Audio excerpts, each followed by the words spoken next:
Hi guys. So today class நம்ம என்ன பார்க்க போறோம் அப்படினா data center பத்தி கம்ப்ளீட்டா பார்க்க போறோம். What is data center? Data centerல என்னென்ன டைப்ஸ் ஆஃப் data centers இருக்குது அப்படி சொல்லி நம்ம வந்து பார்க்க போறோம். So last classல hypervisor என்ன, private cloud என்ன, public cloud என்ன ஓரளவு அண்டர்ஸ்டாண்ட் ஆயிருக்கும். So I hope உங்களுக்கு அதுல ஏதாவது டவுட்ஸ் இருக்காதுன்னு நினைக்கிறேன். So நம்ம பார்க்க போற டாபிக் வந்து data center. What is data center? Data centerல என்னென்ன டிவைசஸ்லாம் இருக்கும் அதை பற்றி தான் கம்ப்ளீட்டாக பார்க்க போகிறோம். இது வந்து ஒரு ஜென்ரல் நாலேஜ் கிளாஸ். இது ஓகே, நீங்கள் ஒரு ஐடி கம்பெனியில் இருக்கீங்க, இதை கற்றுக்கணும் அப்படிலாம் கிடையாது. ஒரு காமன் ஒரு பப்ளிக்காக இருந்தாலும் இந்த கிளாஸ் நீங்கள் வந்து கற்றுக்கலாம். என்ன காரணம் அப்படின்னா, இப்போ இருக்கிற டெக்னாலஜியில் இந்த டெக்னாலஜி எப்படி ஒர்க் ஆகுது அப்படின்னு தெரிஞ்சுக்கிறது ஒரு ஜென்ரல் நாலேஜ். ஏன்னா வந்து பார்த்தீங்கன்னா டெக்னாலஜி வந்து டே பை டே எவால்வேட் ஆகிட்டே இருக்குது. அப்போ டே பை டே எவால்வேட் ஆக ஆக அதை பற்றி கொஞ்சமாக நமக்கு அவேர்னஸ் இருக்கணும். ஸோ மோஸ்ட்லி ஐடி கம்பெனியில் ஒர்க் பண்ணுறவங்களுக்கு ஓரளவு தெரியும் இந்த டெக்னாலஜி எப்படி ஒர்க் ஆகுது அப்படின்னு சொல்லிட்டு. பட் ரிமைனிங் செக்டாரில் ஒர்க் பண்ணுறவங்களுக்கு அது அவ்வளோவா தெரியாது. இந்த டெக்னாலஜி நம்ம எப்படி யூஸ் பண்ணுறோம், க்ளவுட் எப்படி யூஸ் பண்ணுறோம், மற்ற சர்வர்ஸ்லாம் எப்படி ஒர்க் ஆகுதுன்னு சொல்லிட்டு ஐடியில் இருக்கிற நிறைய பேருக்கு தெரியாது. ஐடியில் இருக்கிறவங்களே கூட பார்த்தீங்கன்னா ஒரு சர்டன் பீப்புளுக்கு மட்டும்தான் அதை பற்றி பெரிய டீட்டெயில்ஸ் தெரியும். ரிமைனிங் பீப்புளுக்கு பெருசாக தெரியாது. ஸோ இந்த கிளாஸில் நீங்கள் வந்து you can come to know what is data center, data சென்டரில் என்னென்ன டிவைசஸ்லாம் இருக்கும், why the purpose of data center, data சென்டரோட அவசியம் என்ன, முக்கியத்துவம் என்ன, என்னென்ன types of data center, data சென்டரில் என்னென்ன டைப்ஸ்லாம் டேட்டா சென்டர் இருக்குதுன்னு சொல்லி நம்ம வந்து கம்ப்ளீட்டாக பார்க்கலாம். நான் ஆல்ரெடி சொன்ன மாதிரி விஎம்ஆர் தான் நம்ம படிக்க வந்திருக்கோம். பட் விஎம்ஆர் படிக்கிறதுக்கு முன்னாடி we have to strong in data center ஆப்ரேஷனில் நீங்கள் கொஞ்சம் ஸ்ட்ராங்காக இருக்கணும். ஏன் அப்படின்னா இந்த வெளியில் எல்லாருமே பார்த்தீங்கன்னா விஎம்ஆர் மட்டும் தான் சொல்லி தருவாங்க. டே 1ல இருந்து விஎம்ஆர் ஸ்டார்ட் ஆயிரும். வாட் இஸ் விர்ச்சுவல் மிஷின், எப்படி விர்ச்சுவல் மிஷின் கிரியேட் பண்ணுறது, வாட் இஸ் விசென்டர்னு டே 1 ஸ்டார்ட் ஆகும். பட் நான் அப்படி பண்ணுறது இல்லை. நான் வந்து டே 1ல இருந்து வெரி பேசிக்கில் ஸ்டார்ட் பண்ணி டேட்டா சென்டர் பற்றி தான் எடுக்கிறேன். ஏன் அப்படின்னா நம்மளோட விஎம்ஆர் இஎஸ்எக்ஸ்ஐ டேட்டா சென்டரில் தான் இருக்கும். சரிங்களா? அப்போ டேட்டா சென்டரை பற்றி ஒரு அண்டர்ஸ்டாண்டிங் இருந்தால் தான் உங்களுக்கு விஎம்ஆர் கம்ப்ளீட்டாக புரியும். நம்ம ஸ்டூடெண்ட்ஸ் நிறைய பேர் இன்டர்வியூவில் சக்ஸஸ் பண்ணுறதுக்கு காரணமே இந்த பேக் அண்ட் டெக்னிக்கை நான் சொல்லித்தரதுனால தான். அது எப்படி ஒரு டேட்டா சென்டர்லேருந்து இயங்குது, ஒரு இஎஸ்எக்ஸை எப்படி நம்ம டேட்டா சென்டரில் இன்ஸ்டால் பண்ணுறோம் அப்படின்னு பேசிக்லேருந்து நான் சொல்லித்தருவேன். அதனால் ஸ்டூடெண்ட்ஸால் ஈஸியாக இன்டர்வியூ வந்து கிளியர் பண்ண முடியுது. And also they can easily understand the technology. சும்மா நம்ம படிக்கணும் பேருக்கு, இப்போ விஎம்ஆர் படிக்கிறோம்னா விஎம்ஆர் மட்டும் படித்தா போதாது. சும்மா பேருக்கு நம்ம படிக்கிறது எனக்கு அது உடன்பாடு கிடையாது. நீங்கள் வந்து 0ல் இருந்து ஒரு L3 லெவலுக்கு நீங்கள் வந்து விஎம்ஆர் கற்றுக்கணும். ஓகே, ஸோ அதுக்காக தான் இந்த கிளாஸஸ்லாம் நான் வந்து கவர் பண்ணுறேன். ஓகே, இது ஒரு general knowledge, general awareness class கூட நம்ம வந்து வச்சுக்கலாம். ஃபைன். டேட்டா சென்டர் எடுத்துக்கிட்டோம் அப்படின்னா டேட்டா சென்டரில் டிவைசஸ்ன்னு பார்த்தீங்கன்னா சர்வர், ஸ்டோரேஜ், நெட்வொர்க், இந்த 3 தான் டேட்டா சென்டர். டேட்டா சென்டர் எடுத்துக்கிட்டிங்கன்னா சர்வர், ஸ்க்ரீன் ஷேர் பண்ணுறேன்.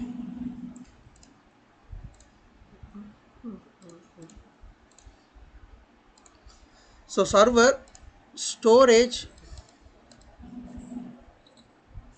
நெட்வொர்க்,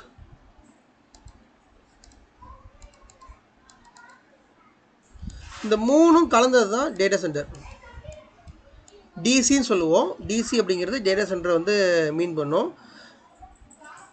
சர்வர் அப்படிங்கிறது நம்ம இஎஸ்எக்ஸை இன்ஸ்டால் பண்ணுறது, நம்ம விண்டோஸ் சர்வர் இன்ஸ்டால் பண்ணுறது, லினக்ஸ் சர்வர் இன்ஸ்டால் பண்ணுறது பேர் சர்வர், ஃபிசிக்கல் சர்வர் அப்படின்னு சொல்லுவோம். நான் ஆல்ரெடி நிறைய டைம்ஸ் வந்து உங்களுக்கு காமிச்சிருப்பேன் சர்வர் எப்படி இருக்கும் அப்படின்னு. சர்வர் வந்து இப்படி தான் இருக்கும். சர்வர் வந்து இப்படி தான் இருக்கும். இது ஒரு ரேக் சர்வர். சர்வரில் நிறைய டைப் ஆஃப் சர்வர்ஸ் இருக்குது. ரேக் சர்வர் இருக்குது, பிளேட் சர்வர் இருக்குது. மெயினாக நம்ம ரேக் சர்வரை பற்றி தான் பார்க்குறோம். ஏன்னா ரேக் சர்வர் தான் நிறைய இடத்துல யூஸ் பண்ணுறாங்க.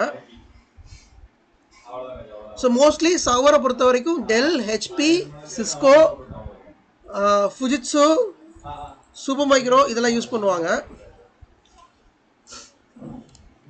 இது வந்து ஒரு ரேக் சர்வர். ஓகே, இப்படி தான் இருக்கும். ரேக் சர்வர் வந்து இப்படி தான் இருக்கும். சர்வர்ஸ் எல்லாமே ஒவ்வொரு ரேக்லேயும் அடுக்கி வச்சுருப்பாங்க. டேட்டா சென்டரில் சர்வர்ஸை வந்து பார்த்தீங்கன்னா ஒவ்வொரு ரேக்லேயும் அடுக்கி வச்சுருப்பாங்க. Data centre rack.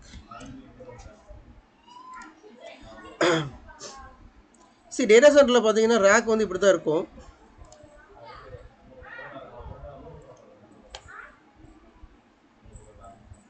இதாக இருக்கு இல்லையா, இதான் ரேக்கு. இந்த இமேஜில் பாருங்கள், உங்களுக்கு இன்னும் நல்லா டீட்டெயிலாக தெரியும். இந்த இமேஜில் ஜேஎஸ்எல் இப்படி தான் இருக்குங்க. இதெல்லாமே சர்வர்ஸ். இது சம்டைம்ஸ் சுவிட்ச் ரவுட்டர்ஸ் அந்த மாதிரி இருக்கும், இல்லை ஸ்டோரேஜாக கூட இருக்கலாம். இதெல்லாமே சர்வர்ஸ். இந்த மாதிரி ரேக்கில் மவுண்ட் பண்ணி, இது வந்து ரேக்கில் மவுண்ட் பண்ணுறது அப்படின்னு வந்து நம்ம வந்து சொல்லுவோம். இதுதான் அந்த rack.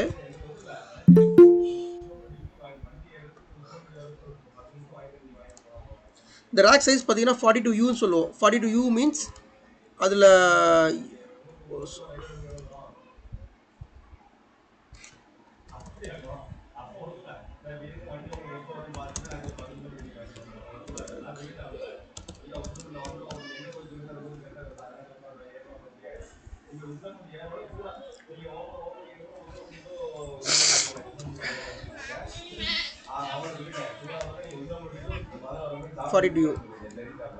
So what is 42U அப்படின்னு நான் சொல்கிறேன்.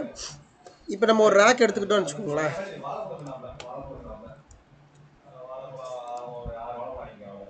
இதான் ரேக்கு.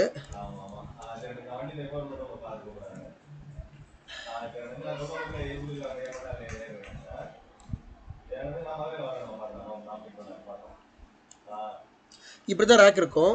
ரேக்கில் அவங்க எப்படி வந்து கால்குலேட் பண்ணுவாங்கன்னா 1 2 3 கால்குலேட் பண்ணுவாங்க. அதில் இதில் 42U வரைக்கும் இருக்கும். உதாரணத்துக்கு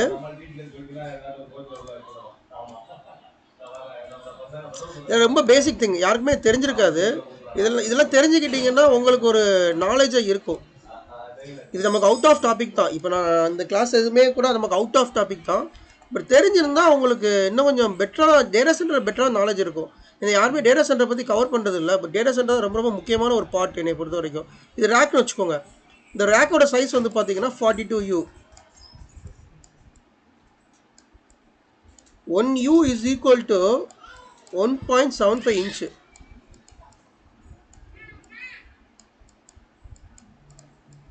இது ஞாபகம் வச்சுக்கோங்க. ஏன்னா நீங்கள் ஒரு சர்வர் பர்ச்சேஸ் பண்ணுறீங்கன்னா பர்ச்சேஸ் பண்ணுறப்பே வந்து அதில் ஸ்பெசிஃபிகேஷனில் முக்கியமான ஸ்பெசிஃபிகேஷன் சர்வரோட யூ சைஸ் என்ன, 1Uவா 2Uவா அப்படின்னு கேட்பாங்க. 1Uனா ரொம்ப சின்னதாக இருக்கும், 2Uனா கொஞ்சம் பெருசாக இருக்கும். நம்ம இந்த சர்வரில் பார்த்தீங்கன்னா ரேக் வந்து 42U இருக்கும். ஸோ 42U அப்படின்னா இதில் நம்ம 42 சர்வர்ஸ் வச்சுக்கலான்னு அர்த்தம்.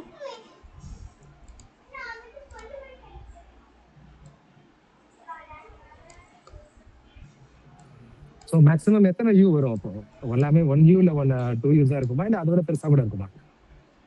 இல்லை, டிபெண்ட்ஸ் சைஸுங்க. 1U இருக்கலாம், 2U இருக்கலாம், 5U இருக்கலாம். நான் இப்போ உங்களுக்கு டிவைசஸ் காமிக்கிறேன், அப்போ உங்களுக்கே ஒரு ஐடியா கிடைச்சிரும்.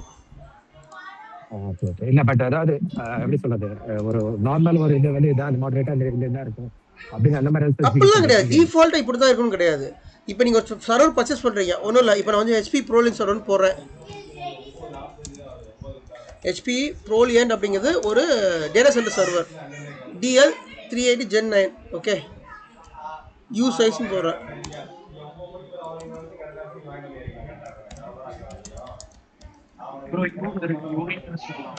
சார் இப்படி இல்லை, என்னது யூன்னு சொல்றீங்களா, ரெஃபர் பண்றீங்களா? யூனிட்னு சொல்லலாமா? அது யூ மீன்ஸ் யூனிட்னு சொல்லலாமா? இல்லை யூனிட்னு வராது. இது பாருங்கள், 2U சைஸு. சர்வரோட ஃபார்ம், அதாவது சர்வரோட ஃபார்ம் ஃபேக்டர் நம்ம சொல்லுவோம். அந்த அஃபீஷியல் வெப்சைட்டில் கொடுத்துருப்போம். HPEங்கிறது நம்ம HP கம்பெனி HPEன்னு சொல்லுவோம், HP என்டர்பிரைஸ். ஓகே, இதுதான் சர்வர். ஓகே, இந்த சர்வர் சைஸ் பார்த்தீங்களா, பெருசாக இருக்குது, டப்பா மாதிரி பெருசாக இருக்கா? வேறு இந்த சர்வர் பாருங்கள், சின்னதாக தெரியும் உங்களுக்கு. இதை பாருங்கள் எவ்வளோ ஸ்லிம்மாக இருக்குது. இது வந்து இந்த ஹைட் வந்து 1U, இந்த ஹைட் வந்து தான் பார்ப்பாங்க. இது வந்து ஹைட் 1U. இந்த சர்வர் வந்து ஹைட் பார்த்தீங்கன்னா 2U. இப்போ இதிலே மென்ஷன் பண்ணியிருப்பான்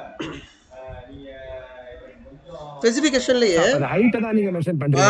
ஹைட் தான் மென்ஷன் பண்றேன். எஸ் ஹைட் தான் மென்ஷன் பண்றீங்க. ஹைட் இந்த சர்வரோட ரேக் மவுண்ட் பண்றது வந்து எல்லாமே ஒரே மாடல்ல தான் இருக்கு. ரேக் வந்து ஒரே காமன் டிசைன். ரேக் வந்து ஒரே ஃபார்மட் தாங்க. யுனிவர்சலா வந்து ரேக் ஒரே ஃபார்மட் தான். ரேக்குக்குள்ள மவுண்ட் பண்ற டிவைசஸ் இருக்கு பாத்தீங்களா, அது வந்து எத்தனை யூன்னு நமக்கு டிவைஸ் பத்தி. இப்போ ஸ்டோரேஜ் எல்லாம் பாத்தீங்கன்னா 5U இருக்கும், பெருசா இருக்கும். ஸ்டோரேஜ்லாம் பார்த்தீங்கன்னா 5U இருக்கும். பிளேட் சர்வர்லாம் பார்த்தீங்கன்னா 10U இருக்கும். இது வந்து சர்வர்னால 1U 2U மேக்ஸிமம் 2U தான் இருக்கும், அதுக்கு மேலே போகாது. ஸோ இதிலே வந்து ஸ்பெசிஃபிகேஷனில் நீங்கள் நல்லா படித்து பார்த்தீங்கன்னா எத்தனை யூனே போட்டிருப்பான். நீங்கள் ஒரு சர்வர் பர்ச்சேஸ் பண்ணுறப்பே அதெல்லாம் பார்த்து தான் வாங்கணும். இந்த இருக்கு பாருங்க ஃபார்ம் ஃபேக்டர். இந்த சர்வரோட ஃபார்ம் ஃபேக்டர் பார்த்தீங்கன்னா 2U. ஓகே 2U அப்படின்னா 1.75 இன்ச் இன்ட்டு 2 போடுங்க. ஓகே கிட்டத்தட்ட 1.5 இன்ச்சுன்னு வச்சுக்கோங்களேன். இப்போ 3.5 இன்ச்சு 2U சர்வர்னா அதோட ஹைட்டு பார்த்தீங்கன்னா 2U சர்வர் ஹைட் வந்து பார்த்து ஆல்மோஸ்ட் ஒரு 3.5 இன்ச் சர்வர் இருக்கும். அப்போ ஒரு ரேக்கில் நீங்கள் இந்த மாதிரி டிவைசஸ் வந்து அடிக்கிட்டே போகலாம். இந்த ரேக் ஓப்பனில் தான் இருக்கும். ஓகே பட் உங்களுக்கு எந்த டிவைஸ் வேணுமோ அந்த டிவைஸை நீங்கள் வச்சுக்கலாம். 1U டிவைஸை நீங்கள் வச்சுக்கலாம், 5U டிவைஸை வச்சுக்கலாம். இப்போ அது டிவைஸ் அக்குபை பண்ணுறதை பொறுத்து.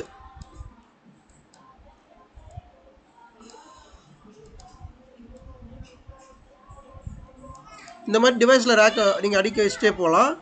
இதில் வந்து 1U 2 3 4 5 6 7 8 42U வரைக்கும் இருக்கும். 1Uலேருந்து 40 கீழேருந்து மேலே வரைக்கும் பார்த்தீங்கன்னா 42U இருக்கும். இந்த ஒரு ரேக்கில் கீழே வந்து பேட்ச் பேனல் இருக்கும். இந்த இடத்துல பேட்ச் பேனல்னு சொல்லுவோம். பேட்ச் பேனல் இருக்கும். அப்புறம் இந்த இடத்துல யூபிஎஸ் சம்டைம்ஸ் இருக்கும். இது ஒரு 2U போயிடும். அதுக்கு மேலே பார்த்தீங்கன்னா servers, storage, networking devices like சுவிட்ச், ரவுட்டர்ஸ் அந்த மாதிரி வரலாம். ஒரு ரேக்கில் வந்து இப்படி தான் இருக்குன்னு கிடையாது. எந்த டிவைஸ்னாலும் வச்சுப்பாங்க. அது டிபெண்ட்ஸ் ஆன் அவங்களோட ரெக்யர்மெண்ட் பொறுத்து. ஓகே ஒரு ரேக்கில் வந்து ஃபுல்லாக சர்வர்ஸ் தான் இருக்கும், ஃபுல்லாக ஸ்டோரேஜ் தான் இருக்கும், ஃபுல்லாக நெட்வொர்க் டிவைஸ் தான் இருக்கும். அப்படிலாம் கிடையாது. அவங்களோட இட வசதியை பொறுத்து ஒரு சர்வர் ஒரு ரேக்கில் எதனாலும் எப்படினாலும் வச்சுக்கலாம். இந்த மாதிரி ரேக்கு ஃபுல்லாக அடுக்கிறதுக்கு பேர் தான் டேட்டா சென்டர். ஓகே இப்போ நீங்கள் இந்த இமேஜில் பார்க்குறீங்க இல்லையா,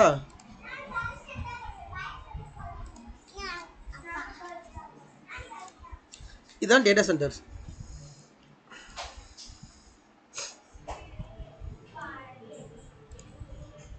இது பாருங்க, இது ஒரு ரேக்கு. இந்த ரேக்கை வந்து கொண்டு போய்கிட்டு இருக்காங்க. இந்த ரேக் அங்கே ரேக்கில் நீங்கள் அடுக்கி வைக்கிறது தான் ஃபுல்லாக டேட்டா சென்டர் ஆகும். இது ஒரு ரேக்கு. இது கேபினெட் இருக்கிற ரேக்கு, கேபினெட் இல்லாத ரேக்கு. ரெண்டுக்கு என்ன டிஃப்ரென்ஸ்னால் ஒன்றும் இல்லை. கேபினெட் இருக்கிற ரேக்குனா உங்களுக்கு வந்து கீ வந்து செக்யூரிட்டி ரூமில் இருக்கும். கேபினெட் இல்லாத ரேக்கு வந்து யாராலும் அக்சஸ் பண்ணுற மாதிரி இருக்கும். எக்கன செக்யூரிட்டி தான் வரும். அதுக்கு ரேட் அதிகம். கேபினெட் இருக்கிற ரேட்டு வந்து கொஞ்சம் அதிகமான ரேட் இருக்கும். கேபினெட் இல்லாத ரேட்டு கொஞ்சம் அதிகமாக இருக்கும். மோஸ்ட்லி கேபினெட் இருக்கிற ரேட்டு தான் வச்சுப்பாங்க. இந்த ரேக்கில் ஈவன் தோ நீங்கள் டேட்டா சென்டருக்கு ஆக்சஸ் இருந்தாலும் உள்ள சர்வர் உங்களால் ஓப்பன் பண்ண முடியாது. ஏன்னா இந்த ரேக்குக்குன்னு தனியாக ஒரு லாக் போட்டிருப்பாங்க. இந்த லாக் கீ வந்து நீங்கள் வந்து டேட்டா சென்டரில் உள்ள நுழையிறதுக்கு முன்னாடி செக்யூரிட்டி இருப்பாங்க. அந்த செக்யூரிட்டி என்ட்ரி போடணும். அப்படி நீங்கள் என்ட்ரி போடுறீங்கன்னா மெயிலில் காமிக்கணும். சும்மா வந்து எனக்கு ஃபார் எக்ஸாம்பிள் இது வந்து ரேக் வந்து ஒரு 10 நம்பர் ரேக்கு. ஒரு ரேக்கு நம்பர் வச்சுருப்பாங்க 1 10 1 2 3 அந்த மாதிரி. இது வந்து ஒரு 10th ரேக்கு. அப்போ எனக்கு இந்த 10th ரேக்கு ஆக்சஸ் வேணும். இந்த ரேக்கில் இருக்கிற ஒரு சர்வரில் இஷ்யூ. நான் போய் நேராக போய் பார்க்க போகிறேன். அப்படி நான் நேராக போய் பார்க்க போகிறப்ப இந்த ரேக்கு எனக்கு ஆக்சஸ் வேணும் அப்படின்னா நான் மெயில் அனுப்பணும். இந்த மாதிரி இந்த 10th ரேக்கில் எனக்கு இந்த கீ வேணும்னு சொல்லி நான் மெயில் அனுப்பணும். மெயில் பண்ணி செக்யூரிட்டி டீமுக்கு ஒரு டிக்கெட் க்ரியேட் பண்ணதுக்கு அப்புறம் தான் அந்த மெயிலை பார்த்ததுக்கப்புறம் தான் செக்யூரிட்டி டீமே எனக்கு கீயை கொடுப்பாங்க. இல்லாட்டி கீயை வாங்க முடியாது எனக்கு. ஈவன் தான் நான் டேட்டா சென்டருக்குள்ளே போதும் எனக்கு எப்பவுமே ஆக்சஸ். இப்போ என்ன எடுத்துக்கோங்க, நான் டேட்டா சென்டருக்குள்ளே போதுக்கு எனக்கு எப்பவுமே ஆக்சஸ் உண்டு. காமனாக டேட்டா சென்டருக்குள்ளே போதுக்கு ஆக்சஸ் இருக்கும். ஆனால் அந்த டேட்டா சென்டருக்குள்ளேயே கேபின் பிரிச்சிருப்பாங்க, ரேக்காக பிரிச்சிருப்பாங்க. அப்போ அதுக்குள்ளே போகிறதுக்கு எனக்கு ஆக்சஸ் கிடையாது. அப்போ அந்த ஆக்சஸை வந்து நான் வந்து செக்யூரிட்டி கேட்டு தான் நான் வாங்குற மாதிரி இருக்கும். ஓகே ஸோ அவ்வளோ செக்யூராக வச்சுருப்பாங்க. ஃபைன். ஸோ இந்த மாதிரி மல்டிபிள் ரேக்ஸ் இருக்கிறது தான் டேட்டா சென்டர். வேறு ஒன்றும் கிடையாது. எல்லா டேட்டா சென்டரும் நீங்கள் பார்க்குற சின்ன டேட்டா சென்டரில் இருந்து ஒரு பார்க்குற பெரிய என்டர்பிரைஸ் டேட்டா சென்டர் வரைக்கும் இந்த மாதிரி ரேக்ஸ் தான் வந்து வச்சுருப்பாங்க. இது மோஸ்ட்லி இந்த கேபினெட் இருக்கிற ரேக் தான் வச்சுருப்பாங்க. கதவு இருக்கிற மாதிரி தான் இருக்கும். நீங்கள் மற்ற இமேஜஸ்லாம் பார்த்தீங்கன்னா ஒரு ரேக்காக தெரியுதா? இதுதான் அது. இந்த ரேக்குள்ளே தான் அந்த டிவைஸை வச்சுருப்பாங்க. இப்போ இந்த பார்த்தீங்கன்னா உங்களுக்கு சொல்லுங்க. இல்லை பெர்மனன்ட் கீ தான். கீ எல்லாமே சேஃப்டி வச்சுருப்பாங்க. நம்ம மெயில் பண்ணி வாங்குற மாதிரி இருக்கும். பெர்மனன்ட் கீ தான் எல்லாமே.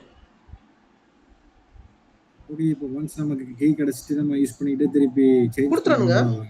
திருப்பி நீங்கள் ஆக்டிவிட்டி முடிஞ்சு உள்ள வெளில போகிறப்ப கீயை கொடுத்து தான் வெளில போகணும். டேட்டா சென்டர் வந்து எப்படின்னா செக்யூர்லேயே வந்து ஒரு ரொம்ப ஹை செக்யூரிட்டியாக இருக்கும். நீங்கள் இப்போ டேட்டா சென்டர் இப்போ உங்களுக்கு டேட்டா சென்டர் ஆக்சஸ் இருக்கும். ஈவன் தோ டேட்டா சென்டருக்கு ஆக்சஸ் இருந்தாலும் நீங்கள் உள்ளே போகிறதுக்கு முன்னாடி செக்இன் பண்ணணும்.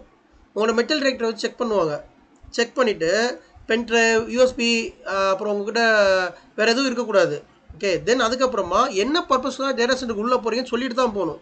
சும்மா நான் எடுத்தோடனே உள்ளெல்லாம் போக முடியாது. சொல்லிட்டு போனதுக்கப்புறமா என்ட்ரி போடணும். என்ட்ரி போட்டு எனக்கு கேபினெட் வேணும் அப்படின்னா, ஏதோ ஒரு ரேக் எனக்கு வேணும் அப்படின்னா அந்த ரேக்கான கீயை நான் வாங்கிடணும். அதை மெயில் போட்டு நான் வாங்கணும். அதுக்கப்புறம் உள்ளே வந்து ஒன்று டேட்டா சென்டர் ஓப்பன் பண்ணுறதுக்கு ஃபேஸ் ரெகக்னேஷன் இருக்கும், அல்லது பயோமெட்ரிக் இருக்கும். இந்த ரெண்டில் ஏதோ ஒன்று இருக்கும். ஸோ பயோமெட்ரிக் கொடுத்து உள்ளே போகணும். உள்ளே போனதுக்கப்புறமா டேட்டா சென்டர் நீங்கள் வந்து ஆக்சஸ், டேட்டா சென்டருக்கு ஆக்சஸ் கிடச்சிடும். பட் டேட்டா சென்டருக்கு உள்ளே இருக்கிற கேபினெட்டுக்கு வந்து எல்லாமே கேபினெட் தான் போட்டிருக்கோம். நமக்கு எந்த கேபினெட் தேவையோ அதுக்கான கீயை மட்டும் நம்ம வாங்கிட்டு உள்ளே போய்க்கலாம். இது வந்து அந்த ரேக் இருக்கு இல்லையா, அந்த ரேக்குக்கு பின்னாடி உள்ள வியூ. ஃப்ரண்ட், இதுக்கு மேலே காமிச்சதெல்லாம் ஃப்ரண்ட் வியூ. இது வந்து ரியர் வியூ. ரியர் வியூ அப்படின்னா உங்களுக்கு கேபிளிங் பண்ணியிருப்பாங்க. ஓகே, கேபிளிங் வந்து டேட்டா சென்டரில் ரொம்ப நீட்டாக பண்ணியிருப்பாங்க. இப்போ இந்த இமேஜில் பார்க்குற மாதிரி தான் இருக்கும்.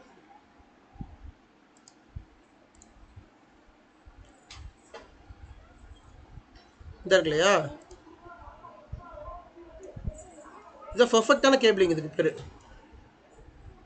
ஃப்ரண்டில் வந்துட்டு உங்களுக்கு அந்த டிவைஸோட power on power off button இருக்கும். ரியர் சைடில் இந்த மாதிரி கேபிளிங் பண்ணியிருப்பாங்க. கேபிள் வந்து பார்த்தீங்கன்னா 2 டைப் ஆஃப் கேபிள் நம்ம யூஸ் பண்ணுறோம். ஒன்று வந்து காப்பர் கேபிள், இன்னொன்று எஃப்சி கேபிள். காப்பர் கேபிள் அப்படின்னா நம்ம ஈத்தர்நெட் கேபிள் இருக்கு இல்லையா, அதான் காப்பர் கேபிள்னு சொல்கிறோம். Ethernet cable is nothing but copper cable. Network cable சொல்லுவோம், ஈத்தர்நெட் கேபிள்னு சொல்லுவோம், காப்பர் கேபிள்னு சொல்லுவோம். அந்த கேபிள் தான் இது. அல்லது எஃப்சி கேபிள் கனெக்ட் பண்ணுவோம். எஃப்சி கேபிள்னா ஃபைபர் சேனல் கேபிள் கனெக்ட் பண்ணுவோம். அந்த கேபிளிங் தான் இப்போ நீங்கள் பார்த்துக்கிட்டு இருக்குது. கேபிளிங் பண்ணிவிட்டு அதை வந்து இந்த மாதிரி ரேப் பண்ணி வச்சுருப்பாங்க. இதுதான் ப்ராப்பரான கேபிளிங். இப்படி பண்ணியிருந்தால் தான் நாளைக்கு ஒரு இஷ்யூ அந்த கேபினெட்டை திறந்து உங்களால் இஷ்யூ ரிசால்வ் பண்ண முடியும்னா பண்ண முடியும். சும்மா கொச்சம் கேபிள் இருந்துச்சு வச்சுக்கோங்க, டெஃபினட்டாக உங்களால் அதை ரிசால்வ் பண்ணவே முடியாது. இது எவ்வளோ அழகாக கேபிளிங் பண்ணியிருக்காங்க பார்த்தீங்களா. இந்த மாதிரி தான் ஆக்சுவலாக ஒரு ப்ராப்பரான டேட்டா சென்டரில் இந்த மாதிரி தான் கேபிளிங் பண்ணியிருப்பாங்க. சூப்பராக பண்ணியிருக்காங்க பாருங்கள். அழகாக கேபிளிங் பண்ணி அதை ஒரு ஸ்டிக்கர் வச்சு ஒட்டி, அந்த கேபிள் மேலே ஒரு ஸ்டிக்கர் இருக்கும், இந்த டிவைஸ்க்கான இது அப்படி சொல்லிட்டு நம்ம ரொம்ப ஈஸியாக உள்ளே போன உடனே ஐடென்டிஃபை பண்ணிக்கலாம். இந்த கேபிள் இங்கே தான் கனெக்ட் ஆகிருக்கு அப்படின்னு சொல்லிட்டு. இது வந்து கேபினோட இருக்கிறது, உள்ள கேபின் இருக்குது. இதுதான் ரேக்கு. இந்த ரேக்கில் சைடில் வந்து ட்ரே மாதிரி இருக்கும் உள்ளே வைக்கிறதுக்கு. ஓகே, ஸோ இப்போ உங்களுக்கு ஒரு ட்ரே பற்றி ஒரு அண்டர்ஸ்டாண்ட் கிடச்சிருக்கும். இப்போ இந்த ட்ரேக்குள்ளே எப்படி டிவைசஸ் வைக்கிறாங்கன்னு பார்ப்போம்.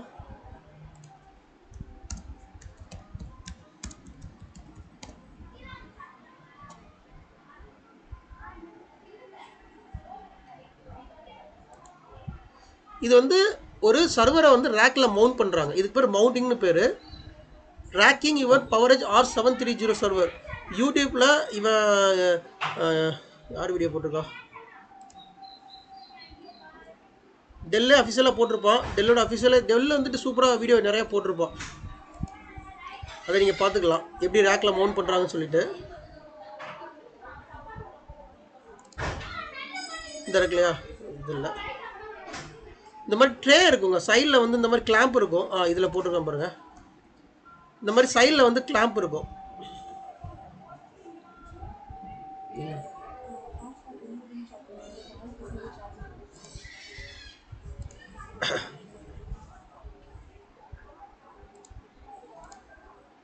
ஸோ இந்த சைடில் வந்துட்டு ட்ரே இருக்கு இல்லையா, இந்த ட்ரேயில் தான் டிவைஸஸை வச்சு ட்ரே வந்து உள்ளே தள்ளுவாங்க. உள்ளே தள்ளிட்டு இந்த சைடில் இருக்கிற இதில் ஸ்க்ரூ ஏற்றுவாங்க. ஓகே, இது இவ்வளோ தூரம் தெரிஞ்சால் போதும் உங்களுக்கு. இதுக்கு மேலே இன்டீரியராக அது எப்படி என்னன்னு சொல்ல தேவையில்ல. பட் இப்போதைக்கு தெரிஞ்சு வந்தா இருக்கு இல்லையா, சர்வரை வந்து ரேக்குக்குள்ளே இப்படி தான் இன்சர்ட் பண்ணுறாங்க. இது ஒரு 42U ரேக். இது இந்த ரேக்கில் இப்படி தான் இருக்குன்னு காமிக்கிறாங்க.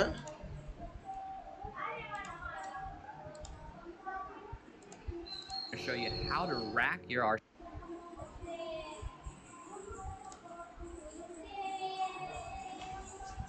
See, இது எம்டி ரேக்கு. ஓகே, இது ஒரு சர்வர். இது மேலே வச்சுருக்க ரேக் சர்வர். இது இப்போ எம்டி ரேக்கில், இந்த எம்டி ரேக்கில் சைடில் இந்த மாதிரி ஒரு கிளாம்ப் வைப்பாங்க. கிளாம்ப் வச்சுட்டு அந்த கிளாம்பில் இதை இன்சர்ட் பண்ணுவாங்க.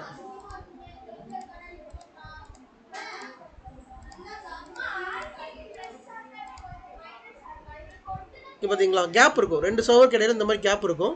பட் 1U கேப் இருக்கும். இவ்வளோ கேப் இருக்காது. அட்லீஸ்ட் ஒரு இன்ச்சு கேப் விட்டுருப்பாங்க 2 சர்வருக்கு இடையில. இந்த மாதிரி தான் இருக்கும்.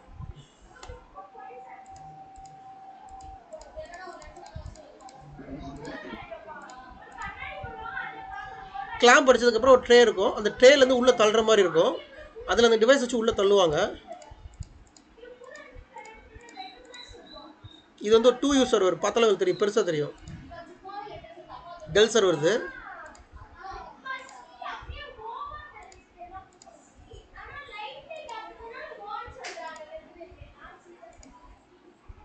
சி, இது வந்து ஒரு 2U சர்வர் இது. ஓகே, 2Uனா ஏதாச்சும் சொல்கிறேன் அப்படின்னா இந்த ஹைட் இருக்கு இல்லையா, இந்த ஹைட் வந்து பெருசாக இருக்குது, அதனால 2Uன்னு சொல்லிட்டேன். ஸோ இந்த சர்வரை அவங்க அந்த கிளாம்பில் வச்சுட்டு உள்ளே இன்சர்ட் பண்ணிடுவாங்க. அவ்வளோதான். இப்போ பாருங்கள், உங்களுக்கு இப்போ ஒரு தெளிவாக ஒரு ஐடியா கிடச்சிருக்கும். இது ஒரு சர்வர், இது ஒரு சர்வர். பட் இந்த சர்வர் இடையில இவ்வளோ கேப் இருக்குது. இவ்வளோ கேப் இருக்காது. ஒரு 1 இன்ச்சு இல்லை 2 இன்ச்சு கேப் இருக்கும் ஒரு சர்வருக்கு இடையில. பட் கண்டிப்பாக கேப் இருக்கும். ஏன்னா ஒன்றுக்கு மேலே ஒன்று வச்சு அடுக்க மாட்டாங்க. எல்லாம் கொஞ்சம் வென்டிலேஷன் இருக்கிற மாதிரி கேப்போட அடுக்குவாங்க. ஸோ இந்த ரேக்கில் வந்து சர்வர் மட்டும் தான் இருக்குன்னு அப்படி சொல்ல முடியாது. மேபி அதே ரேக்கில் ஸ்டோரேஜ் இருக்கலாம், அல்லது சுவிட்ச் இருக்கலாம், அது கலந்துருக்கலாம், அல்லது டெடிக்கேட்டடாக ஒரே ரேக்கில் வந்து சர்வர்ஸ் மட்டும் கூட இருக்கலாம். அது டிபெண்ட்ஸ் அந்த என்வரான்மெண்ட் பொறுத்து. இப்போ உங்களுக்கு ஓரளவு புரிஞ்சிருக்கும்னு நினைக்கிறேன். ப்ரோ அந்த லெஃப்ட்ல இருக்கு 1U சர்வர் தான, HP சர்வர். இது வந்து 1U சர்வர். இதே 1U சர்வர் தான். சின்னதாக இருக்கா? இது 1U சர்வர் தான். இது 2U சர்வர். இது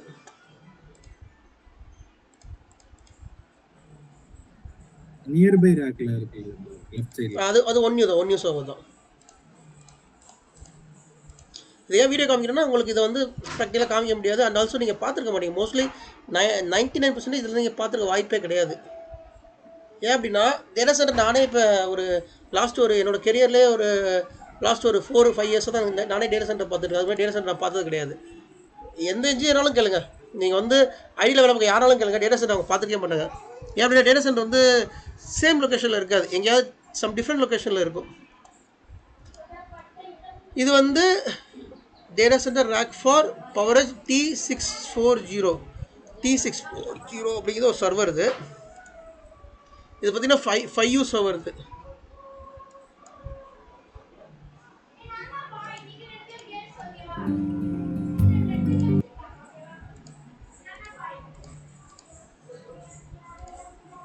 டெல்லோட அஃபீஷியல் வெப்சைட்டில் சூப்பராக வீடியோஸ்லாம் போட்டிருப்போம். இது டெல்லோட அஃபீஷியல் வெப்சைட்டு. இல்லை வீடியோ டெல் சர்வர்ஸ் தான் எல்லா வீடியோஸும் போட்டிருப்போம்.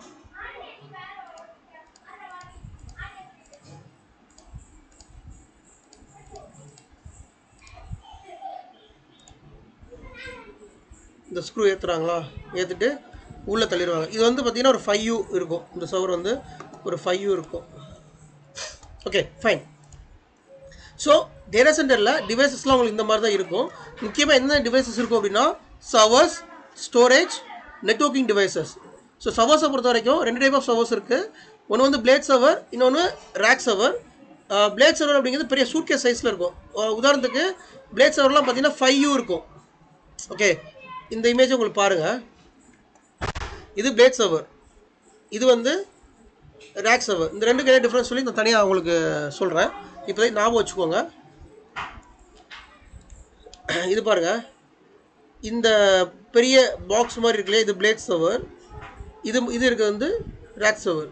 இந்த ரேக் சர்வர் சைஸ் வந்து 1U 2U இருக்கும். பிளேட் சர்வர் சைஸ் பார்த்தீங்கன்னா 5U அந்த மாதிரி இருக்கும். ஓகே, அதுக்கப்புறம் சர்வர் டிவைஸஸ்க்கு அப்புறம் பார்த்தீங்கன்னா ஸ்டோரேஜ் டிவைசஸ். ஸ்டோரேஜ் டிவைசஸ் பார்த்தீங்கன்னா அதுவே ஒரு பாக்ஸ் மாதிரி தான் இருக்கும்.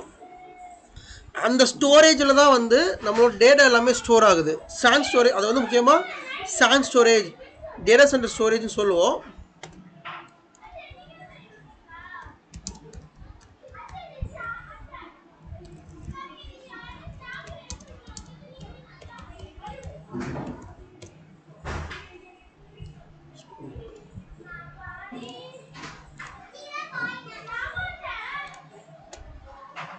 என்ன ஹாட்ஸ்பாட் ஆன் பண்ணு.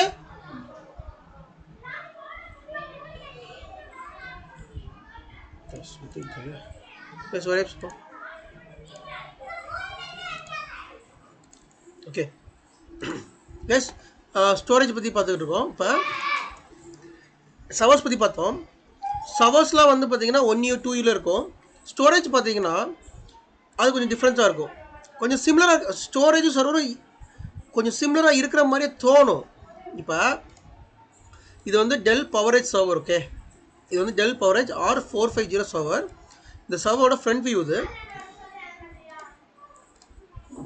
ஃப்ரண்ட் வியூவில் இந்த மாதிரி ஹார்ட் டிஸ்க் அடுக்கி இருக்கும். இது வந்து சர்வர். ஸ்டோரேஜ் பார்த்தீங்கன்னா உங்களுக்கு டிஃப்ரெண்ட்டாக இருக்கும். ஃப்ரண்ட் வியூவில் வெறும் பேனல் மட்டும்தான் இருக்கும், வேறு ஒன்றுமே இருக்காது.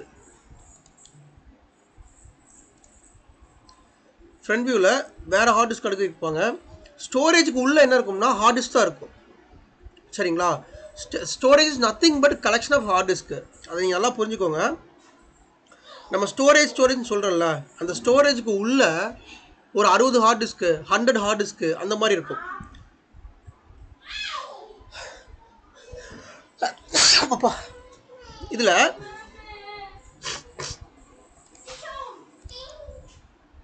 இந்த ஸ்டோரேஜோட பேக் வியூ, ஸ்டோரேஜோட ஃப்ரண்ட் வியூ, இந்த ஸ்டோரேஜோட இது ஸ்பெசிஃபிகேஷன் பாருங்கள். இதோட மேக்ஸிமம் ஸ்பெசிஃபிகேஷன் பார்த்தீங்கன்னா 7 TB. 7 TBக்கு வந்து இதில் டேட்டா ஸ்டோர் பண்ணிக்கலாம். SSD போட்டுக்கலாம். இதை பார்த்தீங்கன்னா SSD வந்து போட்டுக்கலாம். எத்தனை ஹார்ட் டிஸ்க் போட்டுக்கலாம் அப்படிங்கிறது நீங்கள் ஸ்பெசிஃபிகேஷனை படித்து பார்த்தா தெரியும், எத்தனை ஹார்ட் டிஸ்க் போடலாம் அப்படின்னு சொல்லிட்டு. டைமென்ஷன் பார்த்தீங்களா, ஸ்டோரேஜ் டைமென்ஷனு. இது ஒரு 2U சர்வர், 2U ஸ்டோரேஜ். இது ஒரு லென்த்து பார்த்தீங்கன்னா 32 இன்ச் இருக்குது. இது நம்ம சர்வரோட டைமென்ஷன் பாருங்கள். சர்வர் டைமென்ஷன் பார்த்தீங்கன்னா இது ஒரு 1U ஹைட் வந்து பார்த்தீங்கன்னா 1U ஃபார்ம் ஃபேக்டரு. தென் இதோட லென்த்து பார்த்தீங்கன்னா 27 இன்ச்சு இருக்குது. ஓகே, ஸ்டோரேஜில் இது சின்ன ஸ்டோரேஜ். இப்போ நம்ம பார்க்குறது சின்ன ஸ்டோரேஜ். இது பெரிய ஸ்டோரேஜ்லாம் இருக்குது, அது வந்து பார்த்திங்கன்னா 5U அந்த மாதிரிலாம் இருக்கும். பட் ரெண்டுமே வெளியிலேருந்து பார்க்குறப்ப சிமிலராக தெரியும். ஸ்டோரேஜும் சர்வரும் சிமிலராக தெரியும். கொஞ்சம் உத்து நீங்கள் கவனித்தா தான் ஓகே இது ஸ்டோரேஜ் இது சர்வர்னு உங்களால் ஐடென்டிஃபை பண்ண முடியும். சரியா? இதிலே வந்து அந்த ஸ்பெசிஃபிகேஷன்லேயே தெளிவாக கொடுத்துருப்பான். ஸ்பெசிஃபிகேஷன் தெளிவாக கொடுத்துருப்பான். இது வந்து மேக்ஸிமம் எவ்வளோ டிபி வந்து எடுத்துக்கோ அப்படி சொல்லிட்டு தெளிவாக கொடுத்துருப்போம். ஒவ்வொரு ஸ்டோரேஜ்லேயுமே இது சாண்ட் ஸ்டோரேஜா, எஃப்சி அதாவது ஃபைபர் கேபிள் கனெக்ட் பண்ணுறதா, ஈத்தர்நெட் கேபிள் கனெக்ட் பண்ணுறதா, இதெல்லாம் மேக்ஸிமம் கெப்பாசிட்டி என்ன, எத்தனை ஹார்ட் டிஸ்க் SSD ஹார்ட் டிஸ்கில் போட்டுக்கலாம், எவ்வளவு பெட்டாபைட், இதை பார்த்தீங்கன்னா பெட்டாபைட் பவர் ஸ்டோர் 5 to 100, இதோட பார்த்தீங்கன்னா 590 பெட்டாபைட் ஸ்டோரேஜ்.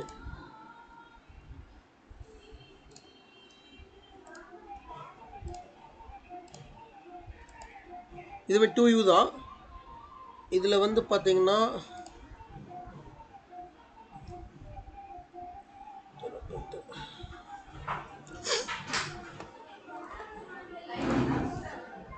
ஸ்பெக்ஷீட்டில் போய் பார்த்தீங்கன்னா உங்களுக்கு இந்த கெப்பாசிட்டி என்ன, எவ்வளோ கெப்பாசிட்டி தாங்கும் அப்படின்னு சொல்லி போட்டிருப்போம். இதில் பாருங்கள், அந்தந்த மாடல் நம்பருக்கு ஏற்ற மாதிரி இதில் மேக்ஸிமம் கெப்பாசிட்டி எத்தனை போட்டுக்கலாம் அப்படின்னு சொல்லி காமிச்சிருப்போம். Maximum capacity per appliance 590 petabyte வரைக்கும் மேக்ஸிமம் இதில் வந்து எடுத்துக்கலாம். அப்போ அதுக்கேற்ற மாதிரி ஹார்ட் டிஸ்க் வந்து நிறைய போடுற மாதிரி இருக்கும். ஸ்டோரேஜ் வந்து நம்ம மேனேஜ் பண்ண மாட்டோம். ஸ்டோரேஜ் மேனேஜ் பண்ணுறது ஸ்டோரேஜ் டீம் தான் மேனேஜ் பண்ணுவாங்க. பட் உங்களுக்கு தெரிஞ்ச ஒரு நாலேஜ்க்காக இப்போ நான் சொல்லிக்கிட்டு இருக்கேன். நம்ம மேனேஜ் பண்ணி இந்த சர்வரை மட்டும் தான் மேனேஜ் பண்ணுறோம். நல்லா ஞாபகம் வச்சுக்கோங்க. we are only managing this server. Okay, the storage is entirely managed by storage team and the network devices, switch, router, firewall managed by network team. சரி, நம்ம அதை மேனேஜ் பண்ண மாட்டோம். இந்த சர்வரில் ஏதாவது இஷ்யூனா நம்ம தான் போய் பார்க்குற மாதிரி இருக்கும். நீங்கள் டேட்டா சென்டரில் இருந்தீங்கன்னா நீங்கள் போய் டேட்டா சென்டரில் போய் பார்க்குற மாதிரி இருக்கும். இன்கேஸ் அது ரிமோட்டில் இருந்துச்சு, டேட்டா சென்டர் உங்களுக்கு பக்கத்தில் இல்லை, யூஎஸில் யூகேயில் இருக்குது அப்படின்னா அங்கே டேட்டா சென்டர் டீம் இருப்பாங்க, அவங்கள போய் நீங்கள் பார்க்க சொல்லுவீங்க. இந்த மாதிரி இந்த சர்வரில் இஷ்யூ போய் செக் பண்ணுங்க சொல்லி அவங்கள தான் நீங்கள் செக் பண்ணுற மாதிரி இருக்கும். இதை மட்டும் தான் நம்ம மேனேஜ் பண்ணுறோம். இதை நம்ம மேனேஜ் பண்ணலை, இதை உங்களுக்கு தெரிஞ்சதுக்காக சொல்கிறேன். ஓகே, ஸ்டோரேஜ் டிவைசஸ் இப்படி தான் இருக்கும். தென்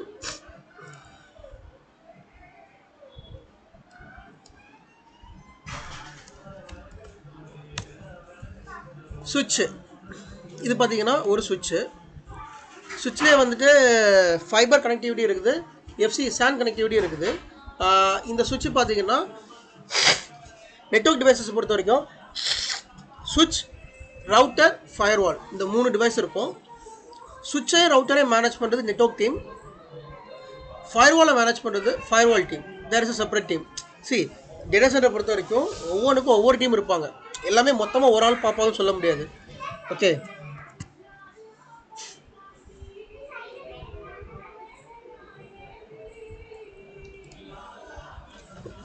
பூஜா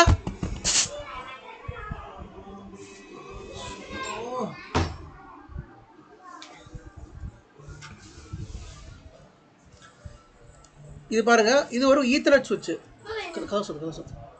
இது வந்து ஒரு ஈத்தர்நெட் சுவிட்ச், விச் மீன்ஸ் ஈத்தர்நெட் கேபிள்ஸ் இந்த சுவிட்சில் வந்து கனெக்ட் பண்ணிக்கலாம். அப்புறம் சில சுவிட்ச் வந்து எஃப்சி கேபிள் கனெக்ட் பண்ணுற மாதிரி இருக்கும். எஃப்சி கேபிள்னா ஃபைபர் ஆப்டிக் கேபிள். இது பாருங்கள், இந்த சுவிட்ச் பார்த்தீங்கன்னா உங்களுக்கு டப்பாவாக இருக்கா, அது வந்து பார்த்தீங்கன்னா ஃபைபர் ஆப்டிக் கனெக்ட் பண்ணுற மாதிரி இருக்கும்.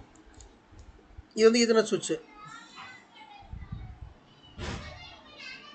சுவிட்ச்லேயே நிறைய வெரைட்டிஸ் இருக்குது, நிறைய மாடல்ஸ் இருக்குது. அது இன்னும் ஒரு பெரிய டாப்பிக்காக போகும். அதுக்குமே ஃபார்ம் ஃபேக்டர் இருக்குது. இது வந்து பார்த்தீங்கன்னா இது ஒரு 2U சுவிட்சாக இருக்கும். இந்த சுவிட்ச் பார்த்தீங்கன்னா ஒரு 5U சுவிட்சாக இருக்கும். இது ஒவ்வொன்றும் ஒரு சுவிட்சு. இது மேலே இருக்கிற ஒரு சுவிட்சு சிஸ்கோ சுவிட்சு, இது கீழே இருக்கிறது இந்த மாதிரி. இது ஒரு சுவிட்ச். இது சிஸ்கோ நெக்ஸஸ் நெட்வொர்க் சுவிட்ச் ப்ராடக்ட். நெட்வொர்க் சுவிட்ச் வந்து இப்படி தான் இருக்கும். இது வந்து பார்த்தீங்கன்னா டப்பாவாக இருக்கா. ஸோ டப்பாவாக இருந்தால் அஷ்யூம் தட் இது வந்து ஒரு எஃப்சி சுவிட்ச், ஃபைபர் சேனல் கேபிள், எஃப்சி கேபிள்னு சொல்லுவோம் இல்லையா, அந்த எஃப்சி கேபிள் கனெக்ட் பண்ணுற மாதிரி இருக்கும். இந்த சுவிட்சுமே ஒரு எஃப்சி கேபிள் கனெக்ட் பண்ணுற சுவிட்ச் தான். டெல்லோட சுவிட்ச் இது.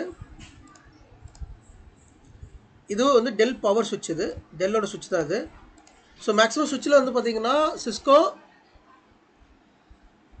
ஜுனிப்பர், டெல், ஹெச்பி இந்த சுவிட்சஸ்லாம் வந்து யூஸ் பண்ணிட்டு இருக்காங்க, டேட்டா சென்டரில் யூஸ் பண்ணிட்டு இருக்காங்க. இதுவுமே ஒரு எஃப்சி சுவிட்ச் தான் இது.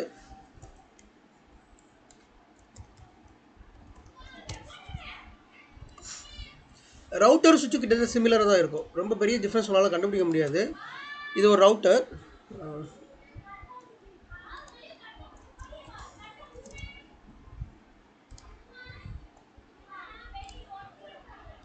இது சிஸ்கோட ரவுட்டர். இது Cisco intros Cisco nexus router. இது ரவுட்டர் சுவிட்சும் ஆல்மோஸ்ட் ஒன்று போல தான் இருக்கும். நீங்கள் கொஞ்சம் கண்டுபிடிக்க கஷ்டமாக இருக்கும் ரவுட்டர் கண்டுபிடிக்காது.